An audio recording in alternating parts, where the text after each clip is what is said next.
σήμερα στα γραφεία της ΠΑΕ Ηρακλής για να πάρουμε συνέντευξη από τον κύριο Μαρκαριάν, τον κύριο Κατσαμπή και τον κύριο Αμπάρη. Έχουμε μαζί μας τον Τάσο τον Κατσαμπή, τον αρχηγό της ποδοσφαιρικής ομάδας του Ηρακλή, και θα θέλαμε να μας πει δύο λόγια για την ομάδα του Ηρακλή. Κύριε Κατσαμπή, πιστεύω ότι στην ομάδα του Ηρακλή οι συνθήκες είναι οι καταλληλότερες για να ποδοσφαιριστεί.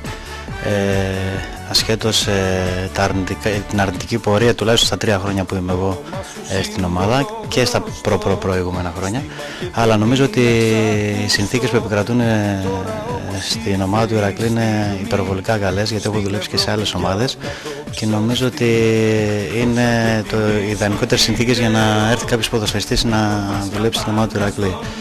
Εύχομαι και πιστεύω ότι η συνέχεια θα είναι ακόμα καλύτερη, τουλάχιστον και σαν πορεία στον Ηρακλή. Είσαι ένα καινούριο ιδιόκτητο γήπεδο για την ομάδα του Ηρακλή. Κάθε ομάδα θέλει το δικό της γήπεδο. Βλέπουμε ότι έχουν γίνει πάρα πολύ καλά γήπεδα, τουλάχιστον τη φετινή χρονιά.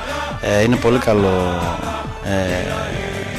Είναι πολύ καλό μάλλον αυτό που έγινε το καλοκαίρι που η εθνική ομάδα πήρε το πανευρωπαϊκό, και βλέπουμε ότι στην Ελλάδα φτιάχτηκαν πάρα πολύ καλά γήπεδα και εύχομαι και να φτιάξουμε και ένα γήπεδο για τον Ηρακλή, όπως και οι υπόλοιπες ομάδες. Πλέον, ποιοι είναι οι στόχοι σου όσον αφορά το ποδόσφαιρο και συγκεκριμένα την ομάδα του Ηρακλή?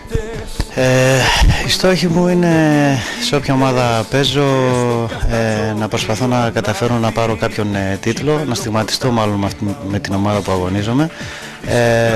Είμαι 3 χρόνια στον Ηρακλή, θέλω να κάνω κάτι σε αυτή την ομάδα. Εύχομαι η φετινή χρονιά να έχει κάποια διάκριση για την ομάδα μου, οπότε θα είναι επιτυχία για μένα, και πιστεύω ότι